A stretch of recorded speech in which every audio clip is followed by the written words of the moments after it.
Welcome smart competitive school. আজকে আমি one liner GK এর ক্লাস নাম্বার 21 নিয়ে এসেছি। এর আগের পর্বগুলোতে আমি 1 থেকে 20 পর্যন্ত ক্লাসগুলোকে কমপ্লিট করেছি। তোমরা যদি ভিডিওগুলোকে দেখে না থাকো তাহলে আমার প্লেলিস্ট থেকে সেই সমস্ত ভিডিওগুলোকে দেখে নেবে। তো চলো আজকে যে নতুন হচ্ছে সেগুলো নিয়ে আলোচনা করা যাক।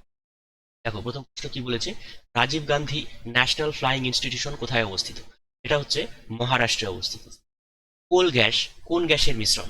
কোল গ্যাস হচ্ছে মিথেন, কার্বন মনোক্সাইড এবং হাইড্রোজেন। মিথেনের সংকেত কি? CH4, কার্বন মনোক্সাইড হচ্ছে CO এবং হাইড্রোজেন হচ্ছে H2।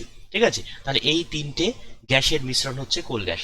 এরপর হচ্ছে প্রডিউসার গ্যাস কোন কোন গ্যাসের মিশ্রণ? আমি এই তিনটে গ্যাসের নামই একসাথে লিখে রেখেছি যাতে তোমাদের কনফিউশন না হয়।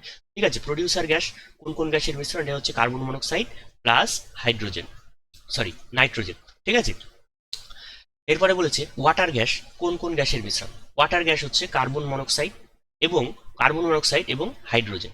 ঠিক আছে, তাহলে তিনটে যে গ্যাস রয়েছে সেই তিনটে গ্যাস কোন কোন গ্যাস দিয়ে তৈরি সেটা আমরা লিখে রাখলাম। ঠিক আছে, কচ্ছ শব্দটির অর্থ কি? কচ্ছ শব্দটির অর্থ হচ্ছে জলাময় দেশ। খানুয়ারের যুদ্ধ কাদের মধ্যে হয়েছিল? খানুয়ারের যুদ্ধ হয়েছে বাবর এবং মেবারের রানা সংগ্রাম সিংহের মধ্যে। Believe what cricket and life taught me was written by, মানে এই পুস্তকটি কে লিখেছেন? এটি লিখেছেন সুরেশ রায়না। কিয়োটো প্রোটোকল কোন বিষয়ের সাথে যুক্ত? কিয়োটো প্রোটোকল হচ্ছে গ্লোবাল ওয়ার্মিং এর সাথে যুক্ত। বন্দে ভারত এক্সপ্রেস কোন কোন শহরের মধ্যে দিয়ে চালিত হয়? সবার প্রথমে যেটা চালিত হয়েছিল সেটা হচ্ছে বারাণসী থেকে দিল্লি। হেমিস ন্যাশনাল পার্ক কোথায় অবস্থিত? হেমিস ন্যাশনাল পার্ক হচ্ছে জম্মু এবং কাশ্মীরে।